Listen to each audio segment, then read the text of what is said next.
ISO 3071 মেথডে ফেব্রিকের pH নির্ণয় করা শিখব। যে গার্মেন্টসের পিএইচ নির্ণয় করব প্রত্যেকটি স্যাম্পলেরই পিএইচ নির্ণয় করতে হবে এবং সর্বশেষ যে দুটি স্যাম্পল তার গড় মান আমরা নির্ণয় করলেই ফেব্রিকের মূল পিএইচ আমরা পেয়ে যাব। চলুন দেখি কিভাবে আমরা পিএইচ নির্ণয় করা যায় সেটি। তো আমরা সর্বপ্রথমেই একটি গার্মেন্টস থেকে 3টি স্যাম্পল কেটে নিলাম। স্যাম্পল সাইজ ওই আকারে নিব। আমরা কেটে নিলাম 3টি স্যাম্পল। এবার এখান থেকে ISO 3071 মেথডের জন্য প্রযোজ্য 5 স্কোয়ার মিলিমিটার সাইজের আমরা ছোট ছোট চিপস কেটে নিব।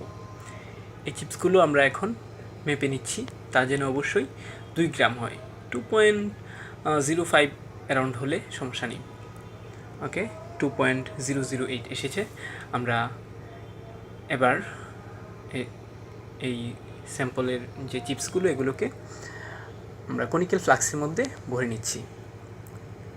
অনুরূপভাবে 2 এবং 3 এই দুইটি স্যাম্পলও আমরা 2 গ্রাম আকারে কেটে চিপস আকারে আমরা কনিক্যাল ফ্লাস্কে নিয়ে তার মধ্যে ডিস্টিল ওয়াটার দ্বারা পূর্ণ করতেছি 100 ml। প্রত্যেকটিতে 100 ml করে ডিস্টিল ওয়াটার নিয়ে আমরা কনিক্যাল ফ্লাস্কগুলো পূর্ণ করব। অথবা এখানে আমরা 0.1 মোলার পটাশিয়াম ক্লোরাইডও আমরা এটার মধ্যে ক্যাপ লাগিয়ে নেব প্রত্যেকটিতে। ওকে, লাগানো হয়ে গেল ক্যাপ। এবার আমরা মেশিনের মধ্যে রাখবো প্রত্যেকটি কনিক্যাল ফ্লাস্ককে। মেশিনের মধ্যে রেখে মেথডের নিয়ম অনুযায়ী 30 RPM-এ 2 ঘন্টা কাল মেশিনে শেকিং করব। এখানে আমরা মেশিন সুইচ লাগিয়ে নিচ্ছে। 1 ঘন্টার জন্য এখানে বলা আছে, তো এরকম 2 বার দিলে আমরা 2 ঘন্টা পেয়ে যাব। হ্যাঁ, এইভাবে 30 RPM-এ 2 ঘন্টা কাল চলতে থাকবে। হয়ে গেল 2 ঘন্টা। 2 ঘন্টা পর আমরা মেশিন থেকে কনিক্যাল ফ্লাস্কগুলো নামিয়ে নেব। নামিয়ে আমরা পিএইচ মিটারের সাহায্যে পিএইচ নির্ণয় করব। আমাদের আগেই ক্যালিব্রেশন করা ছিল পিএইচ মিটার, কিন্তু আমরা পিএইচ নির্ণয় করার আগে অবশ্যই ডিস্টিল ওয়াটার দিয়ে হালকা ধুয়ে নেব ইলেকট্রোডটি।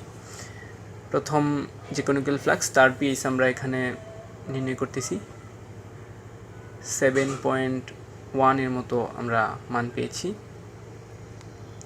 এটা আমরা একটি সাইড নোট খাতার মধ্যে লিখে নিব, অথবা রিপোর্ট আকারেও লেখা যায়। এখানে আমরা সাইডে একটি নোট আকারে লিখে নিচ্ছি। দ্বিতীয় কনিক্যাল ফ্লাস্কেরও পিএইচ অনুরূপভাবেই আমরা নির্ণয় করে নোটের মধ্যে লিখে নিলাম।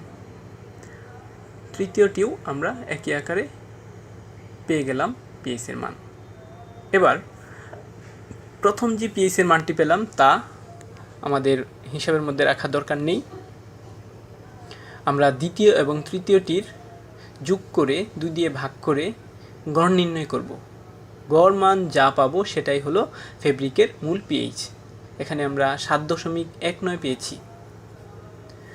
এটাই হলো ফেব্রিকের আমাদের পিএইচ থেকে।